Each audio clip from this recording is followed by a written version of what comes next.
You know, the problem with a lot of family movies these days is they're so safe that you come away feeling like you wasted your time.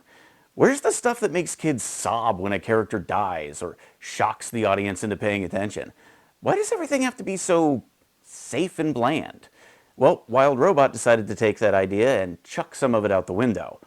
Let me explain. Wild Robot is the story of Roz, an all-around helper robot designed to complete tasks for its owners. But when Roz is activated, it finds itself alone on an island with no tasks to complete. Looking for structure, it interacts with the native creatures and finds not only a purpose, but a lot more. The thing that struck me most about this movie is how quickly it gets you on board. You're dropped in with no knowledge of when or where you are, and you experience everything as the protagonist does. It just drops you in and says, "Hang on, loser!" So, as Roz explores a new reality, we're asked to explore it with her. And by the time the movie ends, you've come to love and care for the entire cast of characters so much that the brush of a hand on a steel plate has meaning. Yeah, there's some subtle messaging along the way, but it rarely interferes with the story. As a whole, the movie is just gorgeous to look at, with sweeping wide shots, meaningful close-ups at just the right times to tell the story without over-telling it. And I was a little worried that the animals were going to talk, but they gave a good reason for that in the film. But you can see why I'd still be worried. Would this be another grating dive into the worst aspects of talking animal films where everyone just blathers constantly just to make it funny? Or would it be a subtler set of performances that services a story? Well, it's a little of both. The voice cast is great, and I was genuinely surprised by who played whom.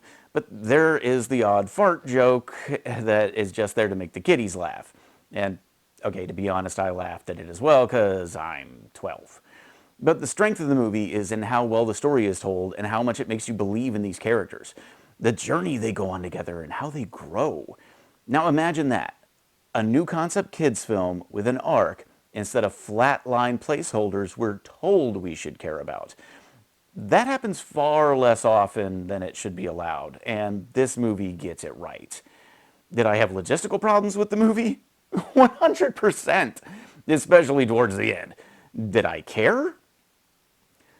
Not as much as you'd think I would. Do you remember Land Before Time, Brave Little Toaster, Iron Giant? This is a movie in that vein. It stretches reality to the breaking point and then gets you back on board with amazing emotional touchstones and visuals that circumnavigate most of the thinky parts of your brain. But it still understands setup and payoff and the other parts of basic filmmaking a lot better than 90% of the modern major releases. Until the last 15 minutes. As much as I was on board with the film, and as much as I loved that I genuinely heard children sobbing when a character died, yeah, okay, I know that's a personal character defect of mine, but anyways, as much as I was on board with the movie, the last 15 to 20 minutes became predictable, saccharine, overwordy pap that ignored its own established rules and really strained my patience. But the voice acting and the artistry and the storytelling and the world building more than made up for that. I'm usually distracted by star-studded voice casts, okay? They're usually just there to give the movie a promotional bump. But here, everyone was on their A-game, delivering every line with pathos and heart and individual personalities and a skill that makes the audience forget who's playing whom and helps you see them as genuine people.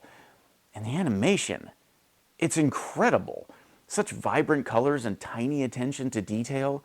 The camera work was brilliant with sweeping grand vistas, intense close-ups, and interesting angles that make you feel like you're there with the characters in a believable world. And isn't that what a movie like this should do? I mean, how is this the same studio that made Boss Baby 2? Well, a lot of the credit has to go to director Chris Sanders, who I was not surprised to find out co-wrote Lilo and Stitch, How to Train Your Dragon, and Mulan. No, the good one from the 90s. He understood the assignment and not only directed but co-wrote this thing. And his work pays off. Not only did my wife say she felt all the feels, a phrase that she has never used before, but I saw this movie destroy a child. I'm talking Artax in the Swamp, Littlefoot's mom, Mufasa and Simba wrecked. just inconsolably sobbing her poor little eyes out. Do you know how many modern kids flicks I've seen where the biggest reaction was to a fart joke? And this kid is now traumatized for life. Like when well, I'm not going to get into that right now. And if a movie can do that, you know it's done something special.